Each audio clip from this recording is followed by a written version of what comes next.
In a glittering corporate ballroom filled with sharp suits and dazzling lights, no one noticed the quiet girl standing by the corner.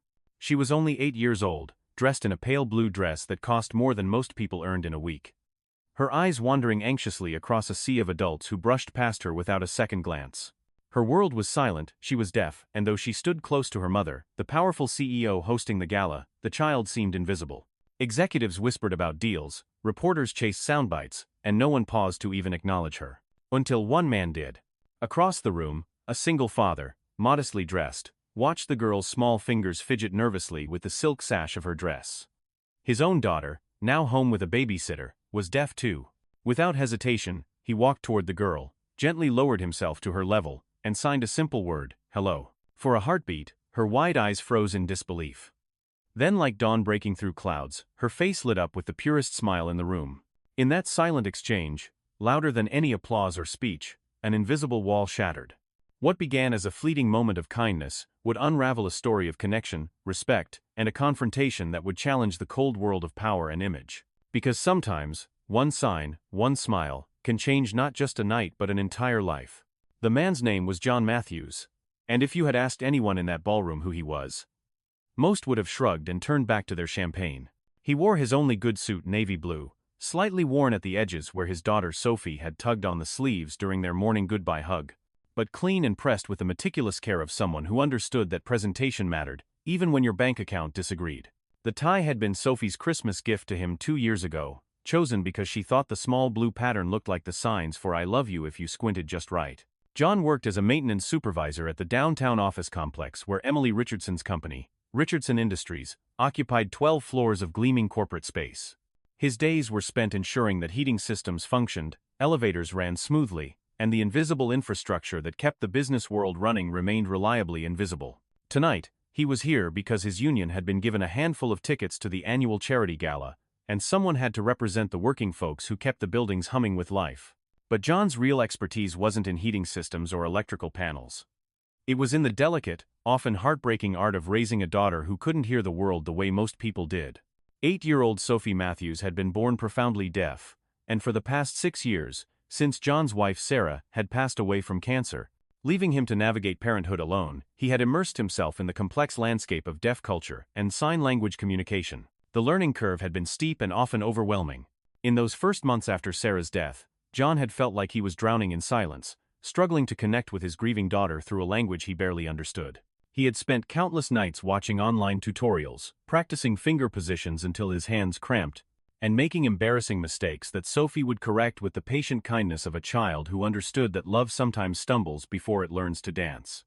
Every morning now, John practiced sign language flashcards during his coffee break, often in the empty break room where his coworkers couldn't see him stumble through complex concepts. Every evening, he helped Sophie with homework that required translating between the visual world she lived in and the auditory world everyone expected her to navigate. He had become fluent in American Sign Language, not through formal classes, but through the desperate, determined love of a father who refused to let silence build walls between him and his child. The journey had taught him that deafness wasn't a limitation to overcome, but a different way of experiencing and interacting with the world. Sophie's deaf friends had taught him that their community wasn't defined by what they couldn't hear, but by the rich, expressive language they shared and the unique perspectives they brought to every conversation. Tonight, Sophie was at home with Mrs. Chen, the elderly neighbor who had learned basic signs just so she could babysit. When John had expressed uncertainty about leaving Sophie to attend the gala, his daughter had been characteristically direct. "You never do anything fun, Dad," she had signed to him, her small hands moving with the precise grace of someone for whom gesture was poetry. "Go be around grown-ups who wear fancy clothes and eat tiny food. Tell me if it's as boring as it looks on TV."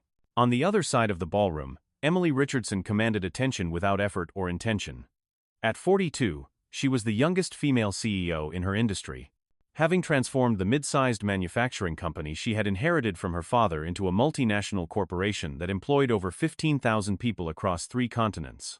She wore power like a perfectly tailored Armani dress, elegant, unmistakable, and intimidating to anyone who didn't understand that beneath the polished exterior lived a woman who had fought for every inch of respect in a world that preferred its female executives to be decorative rather than decisive. Emily's corner office overlooked the city's financial district, and from that 20th floor window, she could see the building where John Matthews spent his days maintaining the infrastructure that people like her took for granted. But their worlds had never intersected, separated not just by floors of concrete and steel, but by the invisible barriers of class, education, and economic opportunity that divided their city as surely as any physical wall. Emily's success had come at a price that became more apparent with each passing year, and that price was standing beside her now, fidgeting with the designer sash of her pale blue dress. Lily Richardson was 8 years old and had been born profoundly deaf, a fact that Emily had initially viewed as a medical condition to be managed through the best specialists money could buy, rather than a daughter to be understood and celebrated. In the early years, Emily had approached Lily's deafness like any other business challenge: identify the problem, research solutions, implement the most expensive and comprehensive plan available. She had consulted with audiologists at Johns Hopkins, flown to experimental clinics in Switzerland, and enrolled Lily in intensive speech therapy programs that cost more per session than most families spent on housing. But Lily remained deaf, and more importantly, Lily remained distant from her mother. Emily spoke to her in carefully enunciated words and expected responses in the halting, artificial speech that Lily had been trained to produce for the hearing world. Their conversations were formal transactions, rather than intimate connections, structured exchanges that left both mother and daughter feeling like polite strangers sharing an expensive house. The irony wasn't lost on Emily's few close friends that a woman who commanded boardrooms and negotiated million-dollar deals with effortless confidence couldn't seem to connect with her own child. But those friends never said such things aloud, partly out of loyalty and partly out of their own discomfort with disability. They preferred to focus on Emily's professional achievements and her generous donations to children's charities, politely overlooking the growing distance between mother and daughter. Tonight's gala was Richardson Industries' annual charity fundraiser, an event that had raised over $12 million for various causes, while simultaneously showcasing Emily's corporate leadership and community engagement. The guest list included senators, federal judges, Fortune 500 CEOs, and entertainment celebrities who lent their names to worthy causes. Lily attended every year, dressed like a small princess, positioned at her mother's side, like a living testament to Emily's commitment to family values and social responsibility. But year after year, Lily stood in these crowds like a beautifully dressed ghost, visible to photographers but unseen by the very people who claimed to champion children's causes. She was present but unacknowledged, a silent witness to conversations about helping disadvantaged youth, while being herself invisible to the adults who could have most easily included her. The grand ballroom of the Fairmont Hotel sparkled with the kind of manufactured glamour that corporate event planners perfected and wealthy patrons expected. Crystal chandeliers imported from Venice cast dancing rainbow reflections across polished marble floors that had been buffed to mirror brightness. Waiters in pristine white gloves navigated between clusters of the city's most influential residents, carrying silver trays laden with champagne flutes and canapés that cost $40 per bite. The air hummed with the particular energy of people who measure their worth in stock portfolios and tax deductions, all gathered to celebrate their own generosity while networking for next quarter's business opportunities. Conversations flowed around mergers and acquisitions, political campaigns and charity board appointments, creating a symphony of ambition and influence that filled every corner of the cavernous space. Along the east wall, a silent auction displayed items donated by corporate sponsors, vacation packages to private islands, original artworks by contemporary masters, dinner parties hosted by celebrity chefs in donors' homes. The bidding sheets already showed numbers that exceeded most annual salaries, as guests competed not just for exclusive experiences but for the social status that came with being seen as generous benefactors. Lily stood at her mother's elbow, watching lips move in conversations she couldn't follow, observing handshakes and air kisses that seemed to happen in a parallel universe just beyond her reach. When well-meaning adults noticed her at all, they inevitably spoke louder and slower, as if volume and exaggerated lip movements could bridge the gap between her world and theirs. When that predictably failed, they would turn to Emily with that particular expression of pity reserved for parents of disabled children, a mixture of sympathy, awkward discomfort, and barely concealed relief that this particular challenge belonged to someone else's family. "What a beautiful daughter you have," they would say to Emily, never addressing Lily directly. "She's so well behaved." The compliment always carried an undertone of surprise, as if good behavior from a disabled child was somehow unexpected or noteworthy. Lily had learned to smile politely during these exchanges, to nod at appropriate moments, and to maintain the perfect posture her etiquette instructor had drilled into her during expensive private lessons. But behind her carefully trained expressions lived a little girl who was tired of being discussed rather than included, tired of being seen as her mother's disabled daughter rather than as Lily, a person with her own thoughts, interests, and personality. John noticed her immediately, and perhaps that wasn't surprising. His trained eye for children who felt out of place had been developed through years of watching Sophie navigate social situations where she was the only deaf child present. He recognized the particular body language of a child who was trying to follow conversations by reading lips, the subtle tension that came from constant vigilance and interpretation. He watched Lily attempt to track discussions by turning her head from speaker to speaker, like someone watching a tennis match where she could never quite predict where the ball would land next.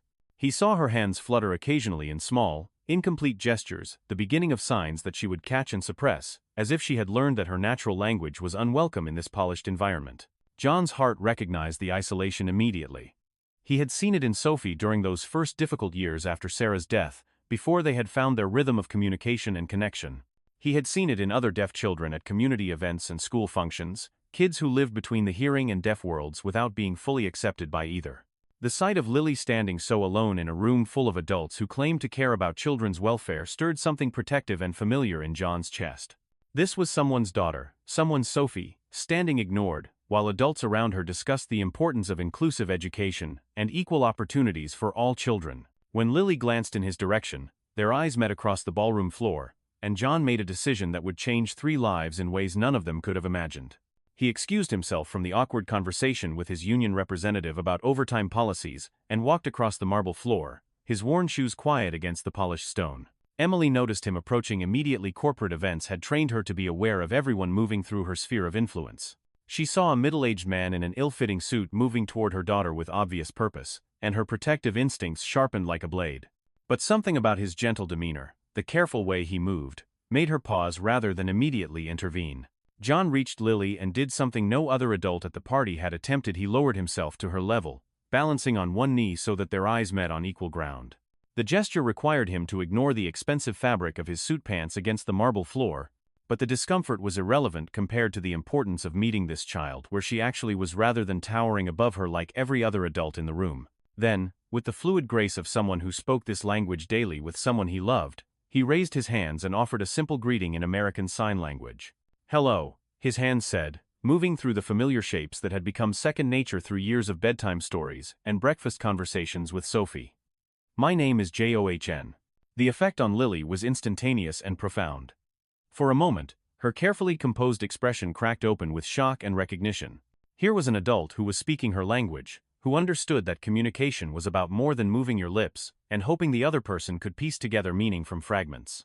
Her small hands flew up in response, signing back with the unbridled enthusiasm of someone who had been waiting all evening for a real conversation with another human being. "Hello," she signed back, her face transforming from careful politeness to genuine delight. "I'm Lily. You can sign. You know my language." The excitement in her gestures was so pure that several nearby guests turned to look, though none of them understood what they were witnessing. To them, it appeared to be an odd pantomime between a working-class man and the CEO's disabled daughter. But to John and Lily, it was the beginning of the first real conversation she had engaged in all evening. "I can sign," John confirmed, his hands moving in smooth, practiced gestures that carried years of love and patience. "I have a daughter who is deaf, just like you. Her name is Sophie, and she taught me that hands can speak just as clearly as voices." Lily's smile could have powered every chandelier in the ballroom. For the first time all evening, she was having a genuine conversation, one where she didn't have to guess at meanings or pretend to understand words filtered through inadequate hearing aids. "How old is Sophie?" she asked, her hands dancing through the question with the natural expressiveness of someone for whom gesture was first language and deepest truth. "She is 8 years old, exactly the same as you," John replied, his hands painting pictures in the air between them. "She loves art and horses and pizza with extra cheese. She has a dog named Buster, who is learning to respond to hand signals instead of voice commands." Lily giggled, a sound she rarely made at these formal events where laughter seemed somehow inappropriate or disruptive. The giggle was followed by an animated explanation of her own interests, her hands moving with increasing confidence and speed as she realized this adult could keep up with her natural pace of communication. She told him about her love of books with detailed illustrations, her frustration with dolls that seemed boring compared to the complex stories she created in her imagination, and her secret wish that she could have a dog trained to understand sign language. She described her art teacher at school, one of the few adults who had learned basic signs and who let Lily express herself through visual creativity rather than struggling with verbal explanations. Emily watched this exchange from 3 feet away, feeling something crack open inside her chest with each gesture her daughter made. She had never seen Lily communicate with such natural ease, had never witnessed her daughter's personality emerge so fully and unself-consciously in conversation. For 8 years, Emily had been trying to teach Lily to speak the world's language, but here was a stranger who had taken the time to learn to speak Lily's. The conversation between John and Lily was conducted entirely in American Sign Language, and Emily understood perhaps 1 word in 10. But she didn't need to understand the individual signs to recognize what she was witnessing. Her daughter was animated, engaged, and genuinely happy in a way Emily hadn't seen since Lily was very small. Around them, the party continued its glittering course, but other guests began to notice the unusual interaction taking place in their midst.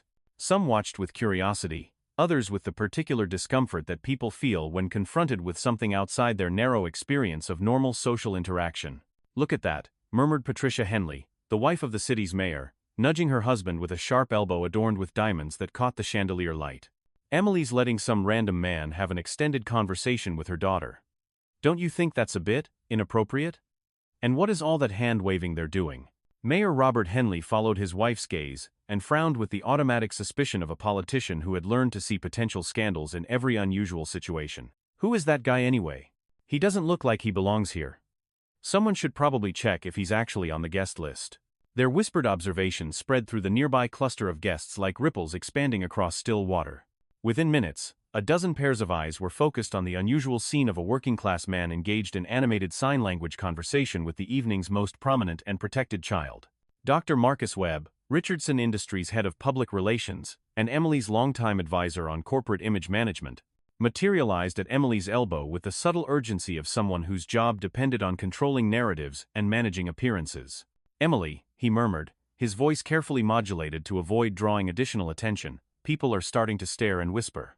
Perhaps you should intervene before this becomes a situation that requires damage control." But Emily held up a hand to silence him, her attention completely absorbed by the conversation happening in front of her. She was watching her daughter, really watching her for perhaps the first time in years. Lily's hands moved with confident fluency, her facial expressions shifting and changing to add layers of meaning that Emily had never known existed in human communication. This was her daughter's real voice, Emily realized with dawning horror, and she had been deaf to it all this time. The recognition hit her like a physical blow. She had spent 8 years trying to force Lily to communicate in Emily's language, never once seriously attempting to learn Lily's. She had hired the best speech therapists, bought the most advanced hearing aids, enrolled Lily in programs designed to help deaf children integrate into the hearing world. But she had never simply sat down and learned to have a conversation with her daughter in the language that came naturally to Lily. John seemed to sense the growing attention around them, but he didn't let the weight of curious stares break his focus on Lily. Years of being Sophie's father in public spaces had taught him to prioritize his child's needs over other people's comfort levels. "Tell me about school," he signed to Lily. "Do you have friends there who understand you?" Lily's expression shifted, becoming more guarded and thoughtful. Her hands moved more slowly now, carrying the weight of difficult truths. "Some kids are nice," she signed back, "but most kids don't know how to talk with me. They think I'm weird because I can't hear their voices. Teachers try to help, but they don't really understand either. I spend a lot of time alone, watching other kids play games I can't really join." "You're not weird," John replied with the firm conviction of a father who had fought this battle many times. "You're different, and different can be beautiful and valuable." Sophie had the same problem until she found other deaf kids, and adults who could be her friends. "There are many other children and grown-ups like you, people who speak with their hands instead of their voices and who understand the world through their eyes instead of their ears." "Really?" Lily's eyes lit up again with the hope of a child who had always felt alone in her difference. "There are other kids like me? Kids who sign and think it's normal?" "Hundreds of them," John assured her, his hands painting pictures of community and belonging. "Thousands of them, and they all think that hearing kids are the ones who are missing out because they only use their voices to talk. Deaf kids get to use their faces and their hands and their whole bodies to tell stories. They get to have conversations even when they're across a crowded room or through windows. They have their own jokes, and their own culture, and their own beautiful ways of seeing the world." Lily laughed again, a sound so genuine and unguarded that several nearby conversations paused entirely.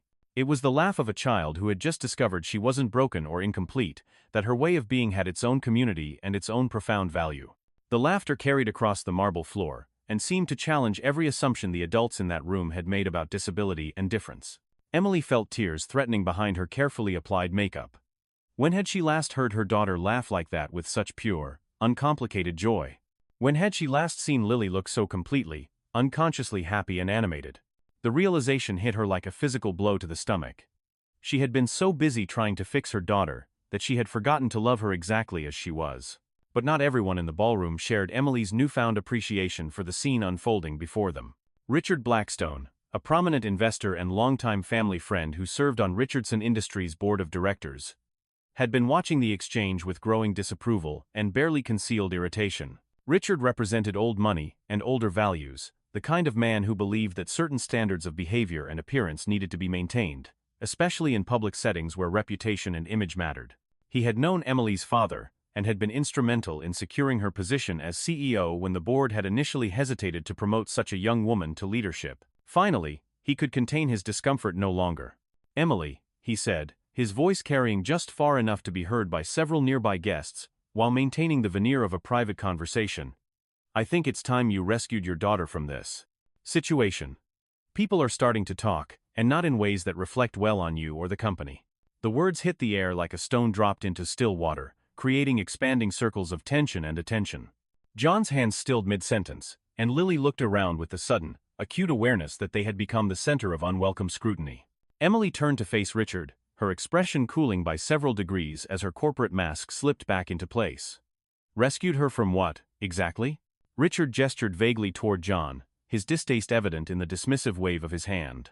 "From this person, whoever he is. I mean, no one knows his background or his intentions. And that hand-waving thing they're doing, it's making people uncomfortable. It looks undignified. This is supposed to be an elegant charity gala, not a sideshow. Hand-waving thing," Emily repeated, her voice dropping to the dangerous tone that her employees and competitors had learned to fear. "Are you referring to American Sign Language? The language my daughter uses to communicate with the world?" John started to rise from his kneeling position, sensing the conflict brewing around them, and wanting to remove himself before he became the cause of additional problems for Emily or Lily. But Lily's small hand caught his wrist with surprising strength, her fingers wrapping around his forearm like an anchor. "Don't go," she signed quickly, her hands moving with urgent desperation. "Please don't go like everyone else does when things get uncomfortable. Please don't leave me alone again." The plea in her gestures was so raw and vulnerable that it broke something loose in Emily's chest. Here was her daughter, begging a stranger not to abandon her because she had finally found someone who could truly see and communicate with her. And here were Emily's friends and colleagues, expressing their discomfort with the very thing that had brought genuine happiness to Lily's face for the first time in months. "You know what makes people uncomfortable, Richard?" Emily continued, her voice rising enough to draw attention from across the ballroom. "What makes people uncomfortable is watching a brilliant, articulate, funny little girl stand ignored in a corner while adults discuss million-dollar donations to children's charities. What makes people uncomfortable is realizing that they've been treating a wonderful child like she's broken or defective just because she experiences the world differently than they do." The ballroom's ambient noise began to fade, as more guests turned to witness what was clearly becoming a very public confrontation between the evening's host and one of her most influential board members. Dr. Webb made urgent gestures from across the room, signaling Emily to lower her voice, to remember where she was and who was watching and recording. But Emily was beyond caring about corporate optics and damage control now. 8 years of accumulated guilt, regret, and suppressed recognition had crystallized into a moment of perfect, blazing clarity. "This man," she continued, gesturing toward John with something approaching reverence, "is the first person all evening who has bothered to have a real conversation with my daughter. The first person who saw her as something other than a problem to be managed, a charity case to be pitied, or an inconvenient reminder that perfection doesn't exist." Richard's face reddened with the particular anger of a man who wasn't accustomed to being challenged, especially not by women he considered to be under his guidance and protection. "Emily, you're being ridiculous and emotional. I'm simply concerned about appearances and propriety. This is a professional event with reporters and photographers present. We need to maintain certain standards." "Standards?" Emily's voice carried clearly across the increasingly quiet ballroom. "What standards are we maintaining when we ignore children at a charity event supposed to benefit children? What standards are we upholding when we're more concerned about how inclusion looks than whether it actually happens?" John finally stood to his full height, his modest stature somehow gaining dignity from the moral weight of the moment. "Mrs. Richardson," he said quietly, his voice carrying clearly in the hushed atmosphere, "maybe I should go. I truly didn't mean to cause any trouble or embarrassment. I just saw a little girl who looked lonely, and I know what that feels like." But Lily moved to stand beside him, her small hand slipping into his larger one, a gesture of trust and alliance that seemed to silence every nearby conversation. When she spoke aloud, her voice was careful but clear, shaped by years of speech therapy but driven by 8 years of suppressed frustration. "I don't want him to go," she said, her words carrying across the marble floor with startling clarity. "He's the only person here tonight who talks to me like I'm a real person instead of a problem. He knows my language. He sees me." The words hung in the air like an accusation that spread to include everyone within hearing distance. Here was an 8-year-old child, publicly stating what the adults in the room had been too polite or too oblivious to acknowledge. That they had been treating her as less than fully human, as an object of pity rather than a person deserving of respect and inclusion. Emily felt the weight of her daughter's words settle on her shoulders like a judge's verdict. How many times had she introduced Lily to colleagues as my daughter who's deaf rather than simply as my daughter Lily? How many conversations had she conducted about Lily's condition while Lily stood right there, invisible in plain sight, excluded from discussions about her own life? Dr. Webb had made his way through the crowd and now stood at Emily's side, his face pale with the realization that this moment was being witnessed by reporters, board members, major donors, and potential business partners. "Emily," he whispered urgently. "We need to manage this situation immediately. The optics are terrible, and this could affect stock prices, investor confidence, our public image."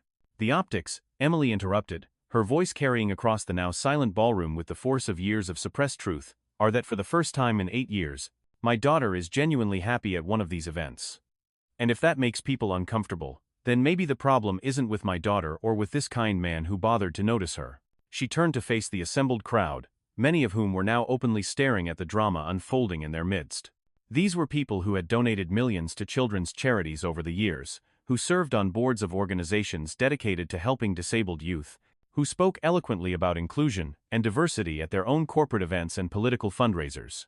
"How many of you," Emily asked the room at large, her voice steady but carrying an edge of challenge, "have children or grandchildren? How many of you would want your child to stand ignored at a party while adults around them discussed business deals and stock prices? How many of you have ever bothered to learn how to say hello to a deaf child, even though you've donated thousands to organizations that serve them?" The silence that followed was deafening in its completeness. Patricia Henley suddenly found her champagne glass fascinating. Mayor Henley discovered an urgent need to examine the crystal chandelier above his head. Richard Blackstone's face had progressed from red to purple, but he seemed unable to find words to defend his position without appearing even more callous. Senator Janet Morrison, who had built her political career on children's advocacy, shifted uncomfortably as she realized she had walked past Lily 3 times that evening without acknowledging her existence. Dr. Patricia Wells, who ran the city's largest pediatric hospital, found herself confronting the uncomfortable recognition that she had never learned sign language despite treating hundreds of deaf children over her career. John shifted uncomfortably, clearly wishing he could disappear from the center of this very public confrontation. The weight of so many eyes, so much attention, was overwhelming for someone who had simply wanted to make a lonely child feel less alone. But Lily's hand in his anchored him to the moment, reminding him that this wasn't about his comfort or even Emily's reputation. This was about a little girl who had spent too many evenings feeling invisible while surrounded by adults who claimed to care about children like her. "You know what?" Emily continued, her voice softening but losing none of its intensity. "I'm grateful to this man. John." She paused, realizing she still didn't know his last name. "Matthews," John supplied quietly. "John Matthews. I work maintenance in your building downtown." "I'm grateful to John Matthews," Emily continued, and several guests exchanged glances at this revelation of his working-class status, "because he showed me something I should have seen years ago. He showed me that my daughter doesn't need to be fixed or managed or apologized for.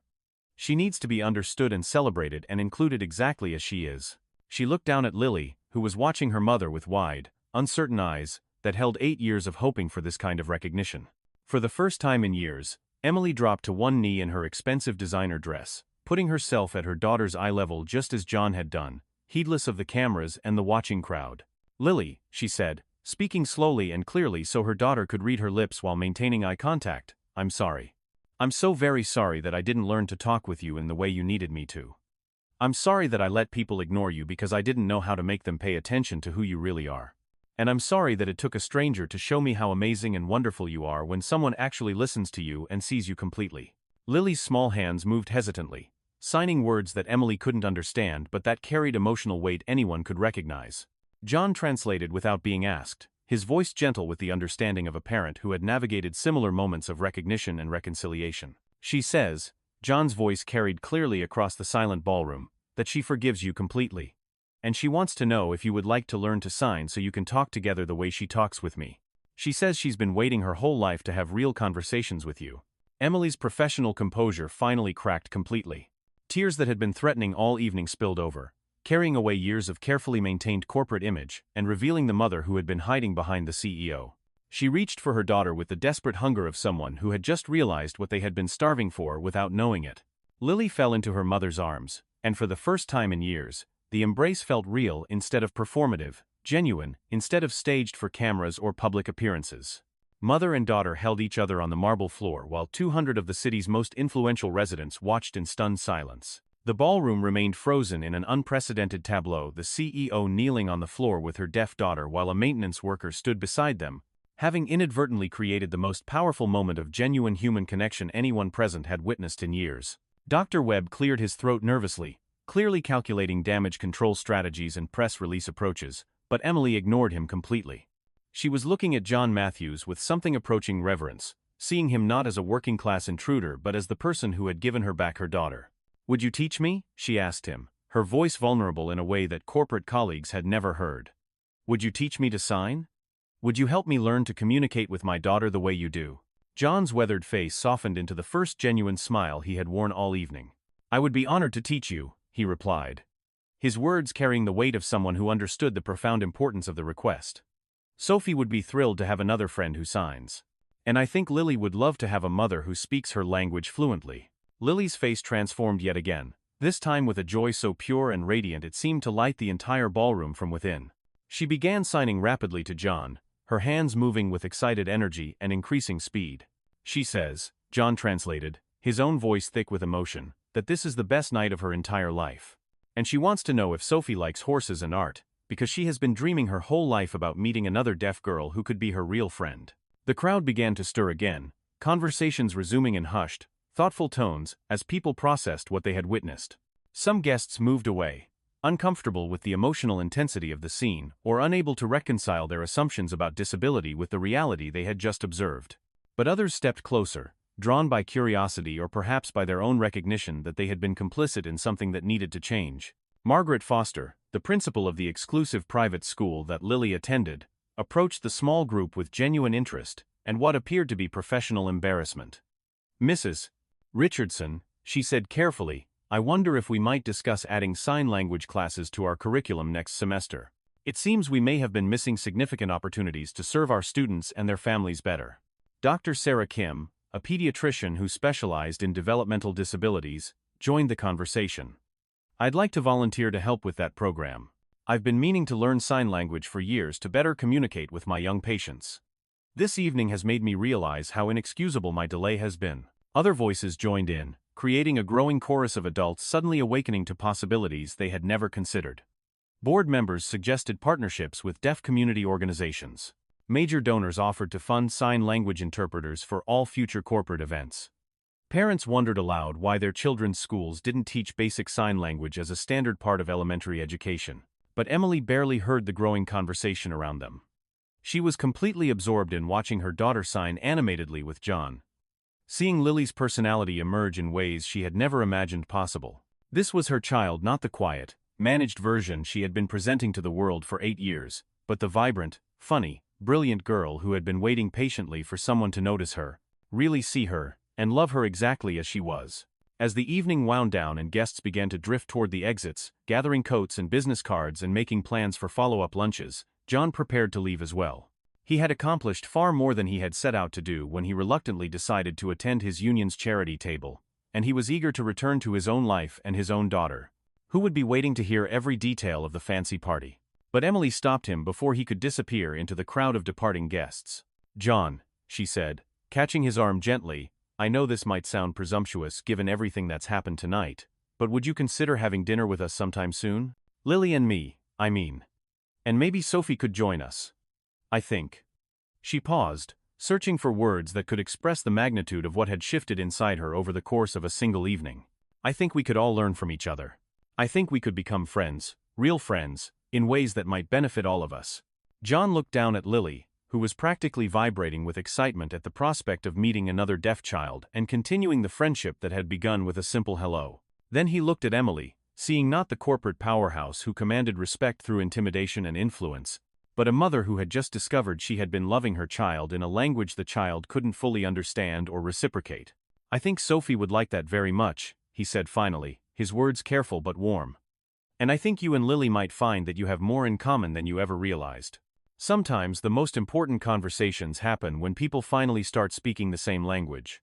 As they exchanged contact information, using Lily as an enthusiastic intermediary and translator, other guests continued to mill around them. But the three of them had created their own small world of understanding and possibility.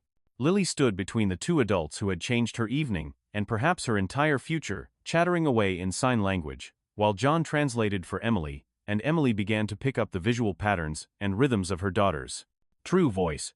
The reporters who had attended the gala to cover Richardson Industries' charitable contributions found themselves with a very different story than they had expected to file. By the next morning, headlines would focus not on donation amounts or tax benefits, but on a CEO who publicly defended her daughter's right to be seen and heard in her own language, and on the power of inclusion to transform not just individual lives but entire communities. But that was tomorrow's news, and tomorrow's consequences, and tomorrow's opportunities for change. Tonight, as the ballroom slowly emptied and the catering staff began clearing tables laden with barely touched gourmet food, three people stood in the corner where everything had started: a father who had recognized isolation because he had fought it in his own home, a mother who had discovered her daughter had been speaking to her all along, and a little girl who had learned that her voice mattered even when others couldn't hear it in traditional ways. They talked until the maintenance crew began turning off lights and stacking chairs, using a mixture of sign language, spoken words, and the universal language of people who have found their tribe unexpectedly. When they finally prepared to leave, Lily did something she had never done at one of her mother's corporate events. She didn't want to go home. She wanted to stay in this moment, in this conversation, in this feeling of being completely seen and understood. As they walked toward the exit together, Emily carrying Lily's small purse, while John helped gather coats, Emily realized that the evening had taught her something she had never expected to learn in a corporate ballroom. That true communication isn't about forcing others to speak your language, but about learning to speak theirs. And sometimes, the most important conversations happen not with words at all, but with the simple willingness to see someone exactly as they are and say, in whatever language they understand best, "Hello. I see you. You matter. You belong." The night had started with a little girl standing invisible in a crowd of adults who were too busy networking and socializing to notice her. It ended with that same little girl walking out between two adults who would never let her be invisible again, her small hands moving expressively as she told them stories that finally had an audience who knew how to listen, really listen, with their eyes and their hearts as well as their ears. And in the morning, when John returned home to find Sophie waiting eagerly to hear about the fancy party with the tiny food and the people in expensive clothes, he would have the best story of all, the story of how a single word, spoken in the right language at the right moment to the right person, had built a bridge between two families who hadn't known they were both looking for the same thing. Sometimes, the most profound changes begin with the smallest gestures. Sometimes revolution looks like a man kneeling down to say hello to a child who thought no one could understand her. And sometimes, in a world that moves too fast and speaks too loud and values the wrong things, the most powerful voice belongs to someone who has been silent all along, just waiting patiently for someone to learn her language and discover that she had something beautiful to say.